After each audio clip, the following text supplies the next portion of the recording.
নামাজে একই রাকাতে সূরা ফাতিহা পড়ার পর 3 বার সূরা ইখলাস পড়া যাবে কিনা? খুবই দরকারি একটা প্রশ্ন। সূরা ইখলাস কোরআনের এমন একটা সূরা, যেই সূরা শুধুমাত্র আমাদের আল্লাহর কথা বলা আছে। এই সূরাতে অন্য কোনো সাবজেক্ট নাই। এই সূরা শুধু কার আলোচনা আছে? এরকম আরেকটা সূরা কোরআনে নাই যে সূরা শুরু থেকে শেষ পর্যন্ত শুধু আল্লাহর গুণগান আছে, আল্লাহর বৈশিষ্ট্যের কথা আছে, আল্লাহর একত্ববাদের কথা আছে, অন্য কোনো সাবজেক্টই নেই। এটা সাবজেক্টই শুধু আল্লাহ তাআলা। এই জন্য এক সাহাবী এই সূরাকে খুব ভালোবাসতেন। তিনি মানুষের ইমামতি করতে গিয়ে সূরা ফাতিহার পরে অন্য যা পড়েন না পড়েন সাথে সূরা ইখলাস অবশ্যই পড়তেন। দুইজন সাহাবীর জীবনে এরকম ঘটনা পাওয়া যায়। একজন সম্ভবত মসজিদে কুবার বা এরকম কোন মসজিদের ইমাম ছিলেন, আরেকজন জিহাদের ময়দানে এই কাজ করতেন।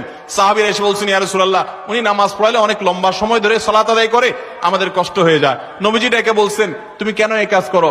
বললেন, ইয়া রাসূলুল্লাহ, সূরা ইখলাস এখানে আমাদের রবের কথা বলা হয়েছে, আমার রবের পরিচয়ের উল্লেখ দেওয়া হয়েছে। এটা নামই সূরা ইখলাস, তাওহীদকে খালেজ করার সূরা, শিরক মুক্তির সূরা, আমার রবের গুণের সূরা। এখানে অন্য কারোর ইস্যু নাই, শুধু আমার আল্লাহর কথা বলা আছে। এই জন্য সূরার মর্মটা, এর অর্থটা আমাকে খুব স্পর্শ করে, আমার খুব ভালো লাগে। এই জন্য সূরা ফাতিহার পরে অন্য যা পড়ি না পড়ি, অতিরিক্ত সূরা হিসাবে, সূরা মিলার অংশ হিসাবে সূরা ফাতিহাটা আমি অবশ্যই পড়ি। নবী করিম সাল্লাল্লাহু আলাইহি সাল্লাম বলেছেন, এই সূরার ভালোবাসায় তোমাকে জান্নাতে নিয়ে যাবে। এই জন্য ভাই দেখবেন, সকাল সন্ধ্যায় সূরা ইখলাস, সূরা ফালাক, সূরা নাস 3 বার, সকাল সন্ধ্যার পাশাপাশি 5 ওয়াক্ত সালাতের পরে একবার, রাতের শোয়ার সময় আবার 3 বার, মানে সূরা ইখলাস এতবার পড়ার আল্লাহ তাআলা ওজিফা করে দিয়েছেন। আমরাও সূরা ফাতিহা সবচেয়ে বেশি পছন্দ করি। এই মজলিসে যত লোক আছেন, আমার বিশ্বাস বেশিরভাগ মানুষ সূরা ইখলাসকে মহব্বত করেন, তবে সেটা ওই সাহাবীর মহব্বত করে না, নামাজ শর্ট করার জন্য। ঠিক না? অনেকে আছে দেখা যায় সূরা ইখলাস ছাড়া কিছু পড়ে না, কারণ কি?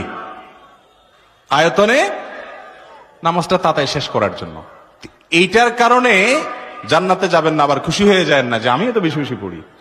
আপনার নিয়ত যদি হয়, মতলব যদি হয় নামাজ সংক্ষিপ্ত করা, তাহলে হবে না। এই জন্য ভাইরা আমার, সূরা ইখলাসটা নামাজের মধ্যে কেউ যদি পড়েন বিভিন্ন রাকাতে, সূরার মর্ম উপলব্ধি করে তিনি ইনশাআল্লাহ সওয়াব পাবেন। এই সূরার তাফসীর জানবেন। একদিন ইনশাআল্লাহ কোন একটা প্রোগ্রামে কোন আলেম থেকে সূরা ইখলাসের তাফসীরের উপর 1 ঘন্টা আধা ঘন্টা ওয়াজ শুনবেন, খুব গুরুত্বপূর্ণ।